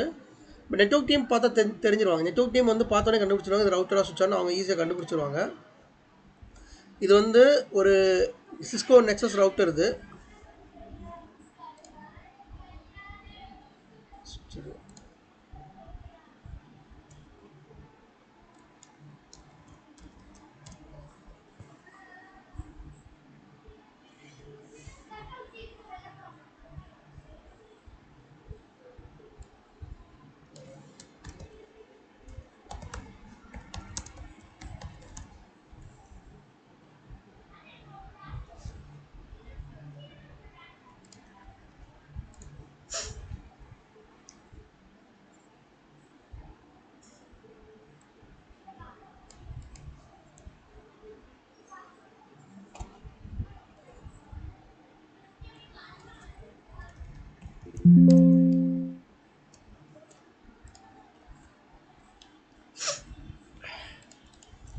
ஸோ ரவுட்டர் சுவிட்ச் ஆல்மோஸ்ட் சிமிலராக இருக்கும். ஃபயர்வாலும் பார்த்தீங்கன்னா பார்க்கறதுக்கு ஒன்று போல தான் தெரியும்.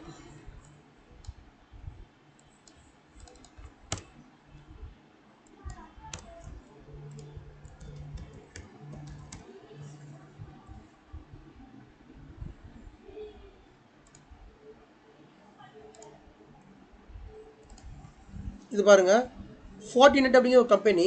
இது வந்து ஃபார்ட்டிநெட் கம்பெனியோட ஃபயர்வால். இது ஃபயர்வாலும் பாக்ஸ் மாதிரி தான் இருக்கும். இதுவும் 2U 5U அந்த ரேஞ்சில் வந்து இந்த ஃபயர்வால்ஸ் இருக்குது. மேக்ஸிமம் சிஸ்கோ ஃபயர்வால்ஸ் யூஸ் பண்ணுவாங்க, ஜுனிப்பர் ஃபயர்வால் யூஸ் பண்ணுவாங்க, ஃபார்ட்டிநெட் ஃபயர்வால்ஸ் இந்த மாதிரி ஃபயர்வால்ஸ் வந்து யூஸ் பண்ணுவாங்க. இது ஒரு ஃபார்ட்டிநெட் ஃபயர்வால். இது ஃபயர்வால் டிவைஸ். இது ஸோ அப்போ இதெல்லாமே இப்போ நம்ம பார்க்குறது எல்லாமே ஃபிசிக்கல் டிவைசஸ். நீங்கள் எந்த டேட்டா சென்டர்னாலும் எடுத்துக்கோ, டேட்டா சென்டரில் நிறைய டைப் இருக்குது. அதில் எந்த டேட்டா சென்டர்னாலுமே நான் காமிக்கிற டிவைஸ் கண்டிப்பாக இருக்கும். சர்வர் இருக்கும், ஸ்டோரேஜ் இருக்கும், சுவிட்ச், ரவுட்டர், ஃபயர்வால், இந்த டிவைசஸ் எல்லாமே இருக்கும். இதெல்லாம் டேட்டா சென்டரே கிடையாது. சரியா? So data centre is nothing but இந்த டிவைசஸ் இருக்கிறதா டேட்டா சென்டர். நீங்கள் கூகுள் டேட்டா சென்டர் எடுத்துக்கலாம், ஃபேஸ்புக் டேட்டா சென்டர் எடுத்துக்கலாம், இல்லை நீங்கள் ஒர்க் பண்ணுற கம்பெனியோட டேட்டா சென்டர் எடுத்துக்கலாம். எல்லா டேட்டா சென்டர்லையும் இதுதான் இருக்கும். நீங்கள் இப்போ டேட்டா சென்டர் எடுத்துக்கிட்டிங்கன்னா அது ஃபுல்லாக ரேக்காக இருக்கும். அந்த ரேக்கில் ஃபுல்லாகவே இந்த டிவைசஸ் தான் அடுக்கி வச்சுருப்பாங்க. ஓகே, ஸோ அந்த டிவைசஸ் மூலமாக உங்கள் டேட்டா எல்லாமே ஸ்டோரேஜில் வந்து ஸ்டோர் ஆகும். சரியா?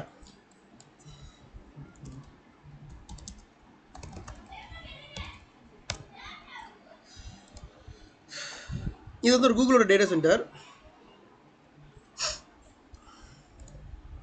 ஸோ டேட்டா சென்டர் பாருங்கள், இது கூகுளோட டேட்டா சென்டர். டேட்டா சென்டர் பார்த்தீங்கன்னா உங்களுக்கு ரேக்காக இருக்கா? நீங்கள் இனிமேல் வந்து ஞாபகம் வச்சுக்கிறணும். ஒரு ரேக்கை நீங்கள் பார்த்தீங்கன்னா ஓகே இது டேட்டா சென்டரில் இருக்கிற ரேக்கு, இந்த ரேக்கில் இந்த டிவைசஸ் தான் இருக்கும். இப்போ இதில் பார்த்தீங்கன்னா டிவைசஸ் நிறைய இருக்குது. பட் இங்கேருந்து பார்க்குறப்ப என்ன டிவைஸ்னு தெரியல. அது மோஸ்ட்லி சுவிட்சாக இருக்கலாம், ரவுட்டர்ஸாக இருக்கலாம், ஃபயர்வாலாக இருக்கலாம், சர்வர்ஸாக இருக்கலாம், what ever it is. But ரேக்கில் ஃபுல்லாக இந்த மாதிரி அடுக்கி வச்சுருப்பாங்க.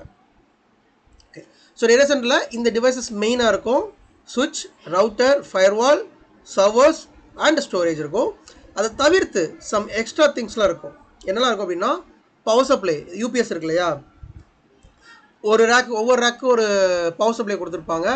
அதை தவிர்த்து மெயினாக சப்ளைக்கு ஒரு ஜென்செட் இருக்கும். அது டேட்டா சென்டரில் பெரிய ஜென்ரேட்டர் மாதிரி ஒன்று வச்சுருப்பாங்க. ஏன் அப்படின்னா இபி பவர் கட் ஆச்சுன்னா ஆட்டோமேட்டிக்காக அது சுவிட்ச் ஓவர் ஆகிறதுக்கு ஒரு ஜென்செட் வச்சுருப்பாங்க. அப்புறம் கூலிங் சிஸ்டம், பெரிய பெரிய கூலிங் சிஸ்டம் வந்து வச்சுருப்பாங்க. இந்த மாதிரி கூலிங் சிஸ்டம் இருக்கும். அதே மாதிரி பெரிய பெரிய ஃபேன்ஸ் இருக்கும். அப்புறம் 24/7 ஏசி இருக்கும். அதே மாதிரி அதில் வந்து உள்ளே பார்த்தீங்கன்னா அந்த ஹியூமிடிட்டி வந்து மெயின்டைன் பண்ணிகிட்டே இருப்பாங்க. இப்போ நம்ம வீட்டில் வந்து ஏசி எத்தனை டிகிரி வச்சுருப்போம், மேக்ஸிமம் வந்து 18 டிகிரி வரைக்கும் நம்மளால் குறைக்க முடியும். பட் டேட்டா சென்டருக்குள்ளே அதை விட கம்மியாக இருக்கும், ரொம்ப கம்மியாக இருக்கும். ஆனால் உள்ளே போனீங்கன்னா கால் சில்லுன்னு இருக்கும், வெறுங்காலில் உங்களால் நடக்கவே முடியாது. டேட்டா சென்டருக்குள்ளே போகிறப்ப அது பெரிய ரூல்ஸு, நீங்கள் ஷூ போட்டு தான் போகணும். அப்படி ஷூ போடுறப்ப ஷூக்கு மேலே ஒரு கவர் கொடுப்பாங்க, ஒரு பிளாஸ்டிக் கவர் மாதிரி கொடுப்பாங்க. அந்த ஷூவில் இருந்து ஒரு அழுக்கு உள்ளே விழுந்துடக்கூடாது, ஷூவோட ஃபுட் பார்க் பதியக்கூடாதுன்னு சொல்லிட்டு நீங்கள் ஷூக்கு மேலே ஒரு பிளாஸ்டிக் கவர் மாதிரி போட்டுட்டு தான் உள்ளேயே போக முடியும். அண்ட் ஆல்சோ கையெல்லாம் அப்படி நடுங்க ஆரம்பிச்சிடும். ஒரு அரை மணி நேரம், ஒரு மணி நேரம் டேட்டா சென்டர் உள்ளே இருந்தீங்கன்னா கையெல்லாம் விரைக்க ஆரம்பிச்சிடும். ஏன்னா அங்கே வந்து அவ்வளோ பெரிய கூலிங் சிஸ்டம் இருக்கும். ஏன் அப்படின்னா டிவைசஸ் எல்லாமே 24/7 ரன் ஆகிட்டே இருக்குது. சரிங்களா? அப்படி 24/7 ரன் ஆகிறப்ப அது ஹீட் அவ்வளோவா ப்ரொடியூஸ் பண்ணிக்கிட்டே இருக்கும். அப்போ அது வந்து கூல் பண்ணுறதுக்கு கூலிங் சிஸ்டம் கண்டிப்பாக தேவை. அதுக்கு பெரிய பெரிய ஜியான் ஃபேன்ஸ் இருக்கும், கூலிங் சிஸ்டம் இருக்கும், எல்லாமே இருக்கும். அதை தவிர்த்து டேட்டா சென்டரில் வேறு ஃபயர் எக்ஸ்டிங்விஷர்ஸ் அங்கங்கே பொருத்தி வச்சுருப்பாங்க. இப்போ ரோட் அண்ட் ரெப்பலண்ட்னா இந்த பூச்சிகள் வராமல் இருக்க, அப்புறம் இந்த எலி, இந்த மாதிரி சின்ன சின்ன எலியோட தொல்லை பெரிய தொல்லை டேட்டா சென்டரில். எலியை வந்து ஈஸியாக வந்து வயர் கடிச்சு வச்சுட்டு போயிடும். இது எல்லா டேட்டா சென்டரும் நடக்கும். அதுக்குன்னு ரோட் அண்ட் ரெப்பலண்ட் வந்து யூஸ் பண்ணுவாங்க. எலி இல்லாத டேட்டா சென்டரே கிடையாது, கண்டிப்பாக எலி எல்லா இடத்துலையும் இருக்கும். ஸோ அதுக்குன்னு தனியாக ரெப்பலண்ட் வந்து யூஸ் பண்ணுவாங்க. ஸோ இது எல்லாமே நீங்கள் கால்குலேட் பண்ணி பார்த்தீங்கன்னா ஒரு டேட்டா சென்டர் பில்ட் பண்ணுறது எவ்வளோ பெரிய கஷ்டம் அப்படின்னு உங்களுக்கு வந்து தெரியும். நீங்கள் லேட்டஸ்டாக கூட நியூஸ் படிச்சிருப்பீங்க, ஒரு சாட்ஜிபிடிலையோ அல்லது ஒரு கூகுள் ஜெமினிலையோ நீங்கள் ஒரு ஆன்சரை கேட்குறதுக்கு அது பயங்கரமாக இம்பேக்ட் பண்ணும். லாஸ்ட்டாக கூட சாம் ஆல்ட்மேன் வந்துட்டு சாட்ஜிபிடியோட சிஇஓ சொல்லியிருந்தார், ஞாபகம் இருக்கா? நீங்கள் வந்து தேங்க்யூன்னு போடாதீங்க, அதே மாதிரி ஹாய்னு போடாதீங்க, உங்களுக்கு என்ன தேவையோ அதை மட்டும் சாட்ஜிபிடியில் போடுங்க, அதுக்கான ஆன்சர் உங்களுக்கு கிடச்சிரும். நீங்கள் ஒவ்வொரு டைம் தேங்க்யூ ஹாய் சொல்கிறப்ப அதுக்கு நிறைய எனர்ஜி வந்து செலவாகுது அப்படின்னு சொல்லி ஒரு சாம் ஆல்ட்மேன் வந்து ஒரு ஸ்டேட்மெண்ட் கொடுத்தாரு. யாரெல்லாம் நியூஸ் படிச்சிருப்பீங்கன்னு நினைக்கிறேன்.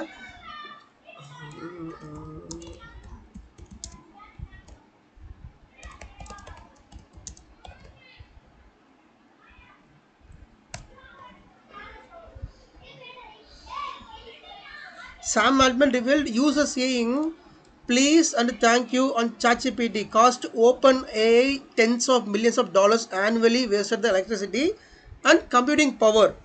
நீங்கள் வந்து ஒரு ChatGPTயில் hi ChatGPT please help me, please answer அந்த மாதிரி நீங்கள் போடுறதுக்கு பதிலாகவும் தேங்க்யூ சொல்கிறீங்கல்ல, அந்த மாதிரி சொல்கிறதுனால பல $1 மில்லியன் வந்து அவங்களுக்கு எலக்ட்ரிசிட்டியில் வேஸ்ட் ஆகுது அண்ட் கம்ப்யூட்டிங் பவரில் வேஸ்ட் ஆகுது. இது வந்து சாம் ஆல்ட்மேனே வந்து கொடுத்த ஒரு ஸ்டேட்மெண்ட்டு, 2025 கொடுத்த ஸ்டேட்மெண்ட்டு. விச் மீன்ஸ் என்னென்னா, நீங்கள் ஒவ்வொரு டைமும் அந்த அந்த ஏட்ட கேட்குறீங்களா, பதில் கேட்குறீங்களா, அப்படி கேட்குறப்ப ஒவ்வொரு டைமும் டேட்டா சென்டர் போயிட்டு அது திருப்பி உங்களுக்கு வந்து ஆன்சர் வரும். அப்படி ஒவ்வொரு டைம் டேட்டா சென்டர் போகிறப்ப டேட்டா சென்டர் எலக்ட்ரிசிட்டி அதை வந்து அதிகமாக கன்சியூம் பண்ணிக்கும். எலக்ட்ரிசிட்டி அதில் நாட் ஓன்லி எலக்ட்ரிசிட்டி, அது வந்து ஒரு பெரிய ஈகோ சிஸ்டம். அங்கே இருக்கிற நீர் ஆதாரங்கள், எலக்ட்ரிசிட்டி, கூலிங் சிஸ்டம் எல்லாத்தையும் இது கன்சியூம் பண்ணிக்கும். அப்போ அதை அவாய்ட் பண்ணோம் அப்படின்னா அந்த ப்ளீஸை யூஸ் பண்ணாதீங்க, தேங்க்யூ யூஸ் பண்ணாதீங்க அப்படின்னு சொல்லி சாம் ஆல்ட்மேன் வந்து சொல்கிறாரு. அதுக்கான மீனிங் இதுதான். இந்த டேட்டா சென்டர் வந்து உங்களுக்கு காமிச்ச இல்லையா அந்த இமேஜில், ஸோ அப்படி இருக்கிறப்ப பெரிய பெரிய கூலிங் சிஸ்டம், பெரிய பெரிய பவர் ஜென்ரேட்டர்ஸ், பெரிய பெரிய இபி எலக்ட்ரிக்லாம் இருக்கிறப்ப ஒவ்வொரு வேர்டு போடுறப்பையும் உங்களுக்கு டேட்டா சென்டர் போயிட்டு தான் உங்களுக்கு வந்து ஒரு ரிப்ளை கிடைக்குது. அப்படி கிடைக்கிறப்ப அதுக்கான எலக்ட்ரிசிட்டிலாம் வேஸ்ட் ஆகுது அப்படின்னு சொல்லி சாம் ஆல்ட்மேன் வந்து ஒரு பேட்டி கொடுத்துருந்தாரு. Okay fine. டேட்டா சென்டர் பற்றி ஓரளவு ஐடியா கிடச்சிருக்குன்னு நினைக்கிறேன். கேஸ் இதில் எதாவது டவுட்ஸ் இருக்கா? டேட்டா சென்டர் டவுட்ஸ் இருக்கா? நீங்கள் டேட்டா சென்டர் பற்றி எந்த டவுட் கேட்டாலும் நான் வந்து சொல்ல ரெடியாக இருக்கேன். ஏன் அப்படின்னா நான் டேட்டா சென்டரில் ஒர்க் பண்ணிகிட்டு இருக்கேன். So I can able to answer the doubts. இப்போ ஒரு டவுட் இல்ல, லைக் ஜஸ்ட் ஒரு லைக் இப்போ ஒரு ஆக்சஸ் பத்தி பேசிட்டு இருக்கோம், 1U 2U இதெல்லாம் புரியல, என்னங்க ஆக்சஸ்? ஒரே கேக்குதா ப்ரோ? கேக்குது, சொல்லுங்க. ஆக்சஸ் பத்தி பேசிட்டு இருக்கோம், 1U 2U. இப்போ ஒரே பிராண்ட் சர்வர்ஸ் தான் ஒரு ரேக்ல லைக் ஸ்டாக் பண்ணுவாங்களா, இல்ல லைக் டிஃபரெண்ட் சர்வர்ஸ் ஸ்டாக் பண்ணுவாங்க? எக்ஸாம்பிளுக்கு இப்போ Cisco servers, HP servers 1U சைஸ்ல இருக்குன்னா மாத்தி லைக் ரேக் பண்ணுவாங்களா, இல்ல லைக் ஒரே பிராண்ட் சர்வர்ஸ் தான்? நான் ஆல்ரெடி சொல்லியிருக்கேன், ஒரு பர்டிகுலர் பிராண்ட் மட்டும் யூஸ் பண்ண மாட்டாங்க. ஒரு டேட்டா சென்டர் எடுத்துட்டிங்கன்னா அந்த டேட்டா சென்டரில் HP சர்வர்ஸ் அதிகமாக இருக்கும், டெல் சர்வர்ஸ் அதிகமாக இருக்கும், சிஸ்கோ சர்வர்ஸ் இருக்கும், ஃபுஜிட்சு சர்வர்ஸ் இருக்கும். ஓகே, எல்லா சர்வரும் கலந்துருக்கும். பட் எது அதிகமாக இருக்குது? டெல் அதிகமாக இருக்கும், HP அதிகமாக இருக்கும். இப்போ நீங்கள் இதிலே வந்துட்டு which is the most leading data center server vendor?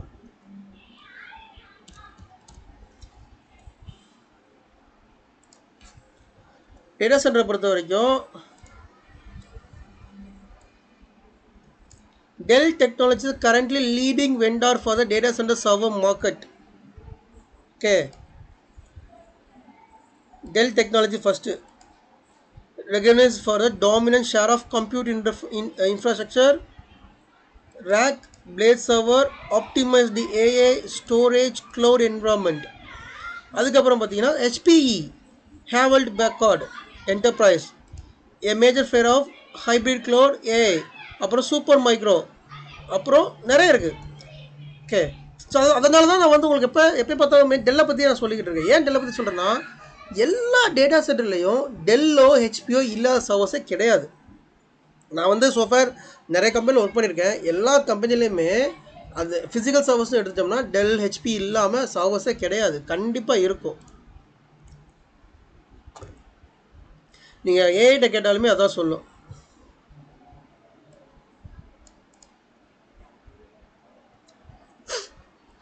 So top server hardware vendors: Dell Technology, Supermicro, Lenovo, HPE. Supermicro 4% share பண்ணுறாங்க. டெல்லை பொறுத்த வரைக்கும் சப்போர்ட் வந்து ரொம்ப எக்ஸலண்ட்டாக இருக்கும். ஓகே, டெல்லை பொறுத்த வரைக்கும் சப்போர்ட் ரொம்ப எக்ஸலண்ட்டாக இருக்கும். ஹெச்பி பொறுத்த வரைக்கும் சப்போர்ட் ரொம்ப எக்ஸலண்ட்டாக இருக்கும். ஆனால் சூப்பர் மைக்ரோ வந்து சப்போர்ட் ரொம்ப ஒஸ்ட்டாக இருக்கும். அவன் எப்படி 4% ஹோல்ட் பண்ணுறது இருந்து சூப்பர் மைக்ரோ சர்வரில் நான் ஒர்க் பண்ணிக்கிட்டு இருக்கேன். ரொம்ப மொக்கையான சர்வர் சூப்பர் மைக்ரோ சர்வர்ஸ்லாம். அவ்வளோவா டெல் ஹெச்பி பார்த்தீங்கன்னு வச்சுக்கோங்களேன், உங்களுக்கு ஹார்ட்வேர் வந்து அவ்வளோ சீக்கிரமாக ஃபால்ட்டே ஆகாது. ஃபால்ட் ஆகும், எல்லா சர்வரும் ஹார்ட்வேர் ஃபால்ட் ஆகும். பட் அது எவ்வளோ தூரம் அதிகமாக ஒர்க் பண்ணுது அப்படிங்கிறதான் மேட்ரு. இப்போ நீங்கள் ஃபோன் வச்சுருக்கீங்க, எல்லா ஃபோனும் ஒரு கட்டத்தில் ஃபால்ட் ஆகும். ஆனால் அது எத்தனை வருஷம் உழைக்குது, அதான் மேட்ரு. அதே போல் சர்வர்ஸ் எல்லாமே ஏதோ ஒரு காம்பனண்ட் ஃபால்ட் ஆகும். ரேம் போகலாம், அப்புறம் மதர் போர்டு போகலாம், சிபி போகலாம். ஆனால் அது எவ்வளோ ஃப்ரீக்வெண்ட்டாக நடக்குது அப்படிங்கிற மேட்ரு இருக்குது, எவ்வளோ லாங் லாஸ்டிங்காக இருக்குங்க மேட்ரு இருக்குது. அதை பொறுத்த வரைக்கும் டெல் ஹெச்பியை பொறுத்த வரைக்கும் பார்த்தீங்கன்னா ஹார்ட்வேர்லாம் ரொம்ப சூப்பராக இருக்கும். அவ்வளோ சீக்கிரம் ஃபால்ட்டெல்லாம் ஆகாது. கொஞ்சம் புதுசு வாங்கி கொஞ்சம் நாள் கழிச்சு தான் ஃபால்ட் ஆகும். ஆனால் சூப்பர் மைக்ரோ வந்து எனக்கு அந்தளவுக்கு வந்து நம்பிக்கை இல்லாத ஒரு பிராண்டு சூப்பர் மைக்ரோ. அது வந்து எப்படி இவ்வளோ மார்க்கெட் ஷேர் எடுத்துக்கலாம் எனக்கு தெரியல. லினோவோ அதிகமாக எடுத்திருக்கான், ஹேவல்ட் இது ஹெச்பி அதிகமாக எடுத்திருக்கான். பட் இந்த டேட்டா எனக்கு நம்பிக்கை இல்லை.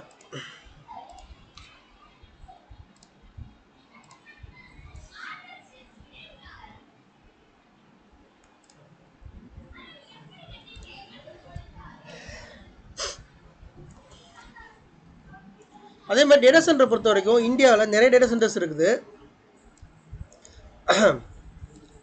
இந்தியாவில் இப்போ தான் டேட்டா சென்டர் பில்ட் பண்ணிக்கிட்டு இருக்காங்க. Okay, like Adani, Ambani Jio data centres, Airtel, இவங்க எல்லாமே வந்து இப்போ லேட்டஸ்ட்டாக ஒரு 5 வருஷமாக டேட்டா சென்டர் வந்து பயங்கரமாக பில்ட் பண்ணிகிட்டு இருக்காங்க. ஏன்னா இந்தியாவில் வந்துட்டு பெருசாக டேட்டா சென்டர் கிடையாது. இதுக்கு முன்னாடி வந்து பெரிய பெரிய டேட்டா சென்டர்லாம்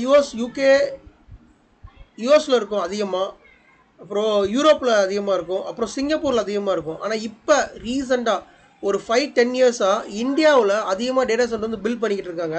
டேட்டா சென்டர் எவ்வளோக்கெல்லாம் அதிகமாக பில்ட் பண்ணுறாங்களோ அவ்வளோக்கெல்லாம் நமக்கான வேலை அதிகமாக இருக்கும். ஐடி இன்ஜினியர்ஸ்க்கான வேலை அதிகமாக இருக்கும். லைக் அதுக்கான டீம் என்னென்ன டீம் இருக்குது, network team, storage team, server team, நம்ம மாதிரி க்ளவுட் டீம் அண்டு நம்மள மாதிரி இவங்க விஎம்ஆர் டீம், இந்த மாதிரி நிறைய டீமுக்கு வேலை அதிகமாக வரும். டேட்டா சென்டர் பில்ட் பண்ண இன்னும் ஒரு 10 வருஷம் கழிச்சு இன்னைக்கு 2026 ஓகே 2036 இந்தியா வந்து டாப் மோஸ்ட் டேட்டா சென்டர் பிராண்டாக இருக்கும். அண்ட் ஆல்சோ துபாயெல்லாம் பார்த்தீங்கன்னா ஒன்லி பெட்ரோலை வந்து நம்பி தான் இருந்தாங்க. ஆனால் அங்கேயுமே வந்து டேட்டா சென்டர் நிறைய பில்ட் பண்ண ஆரம்பிச்சாங்க. ஏன் அப்படின்னா டெக்னாலஜி வளர டேட்டா சென்டர் அதிகமாக முக்கியம். அதை நம்பி நிறைய கம்பெனிஸ் வந்து டேட்டா சென்டர் வந்து இன்வெஸ்ட் பண்ணிட்டு இருக்காங்க. ஸோ அயன் மவுண்டன் ஒரு டேட்டா சென்டர் இருக்குது. இது யார் ஓன் பண்ணியிருக்கா? CEO of mountain data center operation India. Adani ConneX. Adani ConneX பார்த்தீங்கன்னா தமிழ்நாட்டில் இருக்குது. தமிழ்நாட்டில் எங்கே இருக்குது அப்படின்னா அம்பத்தூரில் இருக்குது டேட்டா சென்டர். அகமதாபாத்தில் ஃபஸ்ட்டு 2021 இப்போது ஆரம்பிச்சது. நீங்கள் பாருங்கள் டேட்டா சென்டர் ஆரம்பித்ததெல்லாம் பாருங்களேன். 2021 அதானி கனெக்டெக்ஸ் டிஜிட்டல் கனெக்ஷனு 2021. இது 2021 மும்பையில் ஃபஸ்ட் டேட்டா சென்டர் போட்டிருக்கான். யூனிக்ஸ் பாருங்கள், இது பழைய கம்பெனி, பட் ஆரம்பிச்சது இப்போ லேட்டஸ்ட்டாக ஆரம்பிச்சிருக்கான். சிஃபி ரொம்ப பழைய கம்பெனி, கேள்விப்பட்டிருப்பீங்க. சிஃபி வந்து ரொம்ப பழைய கம்பெனி. அவன் அப்போ இருந்த டேட்டா சென்டர் ரன் பண்ணிக்கிட்டு இருக்கான். இப்போ கொஞ்சம் பெருசாக பண்ணிக்கிட்டு இருக்கான் சிஃபி. நெக்ஸ்ட்ரா வந்து ஏர்டெலோட brand 2013 NTT global data center. இது வந்து என்டிடி அப்படிங்கிறது ஒரு ஜப்பான் கம்பெனி. இவங்க நிறைய டேட்டா சென்டர் அதிகமாக ரன் பண்ணிகிட்டு இருக்காங்க. 2018 ரன் ஆகிட்டு இருக்கு. அப்புறம் யோட்டா எஸ்டி டெலிமீடியா குளோபல் இதை பற்றி 2019 ஆரம்பிச்சிருக்கான். 2007 யோட்டா டேட்டா சர்வீஸ். ஸோ இந்தியாவில் இப்போ அம்பானி அதானி அவங்க எல்லாமே டேட்டா சென்டர் இன்வெஸ்ட் பண்ண ஆரம்பிச்சிட்டாங்க. துபாயில் நிறைய டேட்டா சென்டர் போட்டுக்கிட்டு இருக்காங்க. ஸோ டேட்டா சென்டருக்கான ஆப்பர்ச்சுனிட்டிஸ் அதிகம் நமக்கு வரும். ஏன்னா டேட்டா சென்டர் அதிகமாக பில்ட் பண்ண அதுக்கான ஆப்பர்ச்சுனிட்டிஸ் அதிகமாக வரும்னு நம்ம வந்து எதிர்பார்க்கலாம். டேட்டா சென்டர் வரது நம்ம நல்லது. அது ஆல்மோஸ்ட் எனர்ஜி கன்சியூம் பண்ணுது, எந்த ஒரு மாற்று கருத்து இல்லை. தண்ணி அதிகமாக எடுத்துக்குது டேட்டா சென்டர் வந்தால். டேட்டா சென்டர் வந்துச்சுன்னா எலக்ட்ரிக்கல் அதிகமாக எடுத்துக்குது. பட் அது நிறைய பேத்துக்கு எம்ப்ளாய்மெண்ட் கொடுக்குது. அதையுமே நம்ம கவனிக்கணும். கண்டிப்பாக அது எனர்ஜி அதிகமாக எடுத்துக்குது, அதில் எந்த ஒரு மாற்று கருத்து இல்லை. ஆனால் நம்மளை மாதிரி நிறைய இன்ஜினியர்ஸ்க்கு வந்து எம்ப்ளாய்மெண்ட் கொடுக்குறதே டேட்டா சென்டர் தான். ஒரு டேட்டா சென்டர் போட்டோம்னா மினிமம் அந்த டேட்டா சென்டரில் ஒரு 500 பேராவது வேலை பார்க்கணும். அந்த மாதிரி தான் டேட்டா சென்டர்லாம் பில்ட் பண்ணுவாங்க. ஒரு 500 பேருக்கான ஒரு எம்ப்ளாய்மெண்ட் வந்து டேட்டா சென்டரில் இருக்கும். மினிமம் 500 பேர் நான் சொல்கிறேன். Okay fine. இப்போ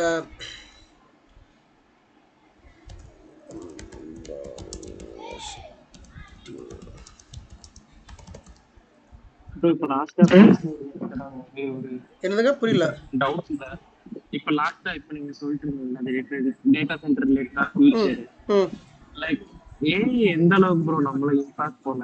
இப்ப ஏஐ வச்சு ரொம்ப கான்வர்சேஷன்ஸ் போயிட்டு இருக்குல்ல. நான் அன்னைக்கே சொன்னேன், எங்க இருந்து ஒர்க் ஆகுது? டேட்டா சென்டர்ல இருந்து தான் ஒர்க் ஆகுது. சரிங்களா? ஏஐவால எல்லா வேலையும் காலி பண்ண முடியாது. நல்லா தெரிஞ்சுக்கோங்க. ஏஐ என்னதான் ஏஐ இருந்தாலும் மனுஷன் வேணுங்க. மனுஷன் இல்லாமல் வேலை பார்க்க முடியாதுங்க. ஏஐயால் என்னென்ன வேலையை காலி பண்ண முடியும் தெரியுமா? ரொம்ப மேனுவல் ஒர்க் இருக்கிற வேலை, லைக் ரொம்ப பேசிக்கான வேலை, சர்வீசஸ்க்கு வேலை. முக்கியமாக சர்வீசஸ்க்கு வேலைன்னா ரொம்ப பேசிக்கான வேலை. ஒரு கால் உள்ளே லாக் பண்ணுறது, ஒரு டிக்கெட் க்ரியேட் பண்ணுறது, இந்த டிக்கெட்டை வந்து கன்சல்ட் டீமுக்கு அசைன் பண்ணுறது, இந்த வேலைலாம் காலியாயிரும். அப்புறம் டெவலப்பர்ஸ் வேலை கண்டிப்பாக காலியாயிரும். ஏன்னா கோடிங் பண்ணுறது, அந்த கோடிங்கை டெஸ்ட் பண்ணுறது எல்லாமே ஏஐ பண்ண ஆரம்பிச்சிருச்சு. இது வந்து மெயினாக காலியாகிற வேலைகள். அதை தவிர்த்து நிறைய பேர் பூம் பண்ணுறாங்க. ஏஐ வந்தால் வேலை இருக்காது, அப்படிலாம் கிடையாதுங்க. ஏஐ வந்தால் நமக்கு வேலை இருக்குது. ஏன்னா ஏஐ எங்கேருந்து ரன் ஆகுது?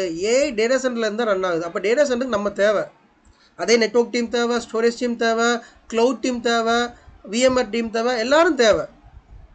ஓகே, நம்மளோட வேலையை ஏஐயால் காலி பண்ண முடியாது. ஏன்னா ஏஐ ஒரு ஹார்ட்வேர்லேருந்து தான் ரன் ஆகிக்கிட்டு இருக்குது. இன்னும் வந்து அந்தளவுக்கு டெக்னாலஜிலாம் போகலை. 20100 வேணால் ஏதாவது மாறுறதுக்கு வாய்ப்பு இருக்கே தவிர இன்னமும் வந்து ஏஐ வந்து நம்ம இதில் இருந்தால் ஹார்ட்வேர்லேருந்து தான் ரன் ஆகிட்டு இருக்குது. அதனால் அதை பற்றி பயப்பட வேண்டாம். ஏஐக்கும் நமக்கும் முக்கியமாக நம்ம பிளாட்ஃபார்ம், நம்ம டொமைனுக்கும் நம்ம டெக்னாலஜிக்கும் ஏஐக்கும் சம்மந்தமே கிடையாது. நம்ம டெக்னாலஜி ஏஐ வந்து உள்ளே வந்து பெருசாக ஆகாது. மேபி சின்ன சின்ன வேலைகள் வந்து ஆட்டோமேட் பண்ணுறதுக்கு வரும். உதாரணத்துக்கு எங்கே கொண்டு வருவாங்க அப்படின்னா ஒரு விர்ச்சுவல் மிஷின் க்ரியேட் பண்ணோம். ஒரே டைமில் ஒரு 50 விர்ச்சுவல் மிஷின் க்ரியேட் பண்ணோம். அந்த மாதிரி டைமில் ஆட்டோமேஷன் சொல்லுவாங்க, ஏன்னு சொல்ல மாட்டாங்க, ஆட்டோமேஷன் சொல்லுவாங்க. அந்த மாதிரி சினாரியோ ஒரு பல்காக ஒரு வேலை பார்க்குறப்ப ஒரு ரிப்போர்ட் ஜென்ரேட் பண்ணுறது, இந்த மாதிரி சின்ன சின்ன வேலைகளால் மட்டும்தான் அந்த ஆட்டோமேஷன் உள்ளே வர முடியும், ஏஐ உள்ளே வர முடியும். அது தவிர்த்து மேபி ஒரு 10 பேர் இருக்க டீமில் 2 பேருக்கான வேலை இல்லாமல் போகலாம், 8 பேர் ஆக்குவாங்க. நம்ம டீம் ஒரு 10 பேர் இருந்தால் 8 பேர் ஆக்குவாங்களே தவிர எல்லாத்துக்கும் வேலை இல்லாமல் போகணும்னு சொல்ல முடியாதுங்க. அதை பற்றி எதுவும் கவலைப்பட தேவை இல்லை. சரி, அம்பானி பார்த்தீங்களா, Ambani investing 10 lakh crore build a large scale AI ready data center in India. Already data center போட்டுட்ருக்கான், இங்கே அம்பத்தூரில் போட்டிருக்கான், ஏர்டெல் வந்து பார்த்தீங்கன்னா சிறுசேரியில் போட்டிருக்கான். ஸோ இந்த மாதிரி டேட்டா சென்டர் நிறைய ஜாப்ஸ் ஆப்பர்ச்சுனிட்டிஸும் இருக்குது, நிறைய டேட்டா சென்டர் இந்தியாவில் வந்துட்டு இருக்கு. சரிங்களா, ஃபைன் கேஸ். ஸோ டேட்டா சென்டரை பற்றி ஒரு ஐடியா கிடைச்சிருக்குன்னு நினைக்கிறேன். தேங்க்யூ ஆல், நம்ம நாளைக்கு பார்க்கலாம். ஓகேங்களா ப்ரோ? சொல்லுங்கள். ப்ரோ இப்போ வந்து நீங்கள் டேட்டா சென்டரில் ஒர்க் பண்ணுறேன்னு சொன்னீங்க, நீங்கள் மேஜராக பார்த்த இஷ்யூஸ் என்னென்ன ப்ரோ அதில் டேட்டா சென்டரில்? ஹார்ட்வேர் இஷ்யூஸ் வருங்க. மேஜராக பார்த்தா டேட்டா சென்டரை பொறுத்தவரை கேபிள் கனெக்டிவிட்டி இஷ்யூ வரும், ஹார்ட்வேர் இஷ்யூஸ் வரும். அதை பற்றி நம்ம லேட்டாக சொல்கிறேன் நான், ஒவ்வொரு கிளாஸில் அதை பற்றி நம்ம பேச போகிறோம். நம்ம இப்போ சர்வர் ரன் ஆகிட்டே இருக்கும், சர்வரில் ஏதாவது ஹங் ஸ்டேட் போயிடும், அப்போ என்ன ஆகும்னா mother board failure, CPU failure, network card failures, cable failures, இந்த மாதிரி நிறைய பார்த்துருக்கேன். அதை பற்றி நம்ம லேட்டாக ஒவ்வொன்றா பார்க்கலாம். ஓகே, சரிங்க. ஓகே, ரிமர் அப்டேட்ஸ்ல எப்போ கூட சொல்லுவேன் கிளாஸஸ் வரப்போகுது? ஒவ்வொன்றா இன்னும் நம்ம இந்த டைமுக்கு போகல, ஒவ்வொன்றா ஸ்டெப் பை ஸ்டெப்பாக தான் உள்ளே கொண்டு போவேன். முதல் ஹார்ட்வேரை பற்றி கம்ப்ளீட்டாக அண்டர்ஸ்டாண்ட் பண்ணிட்டு தான் ஃபிம்மர் அப்டேட்லாம் கொண்டு போவேன், அப்போ அதை சொல்லித்தரேன். சரி, ஓகே ப்ரோ, சரி, தேங்க்யூ. ஓகே, அது தேங்க்யூ. நம்ம நாளைக்கு பார்க்கலாம். தேங்க்யூ.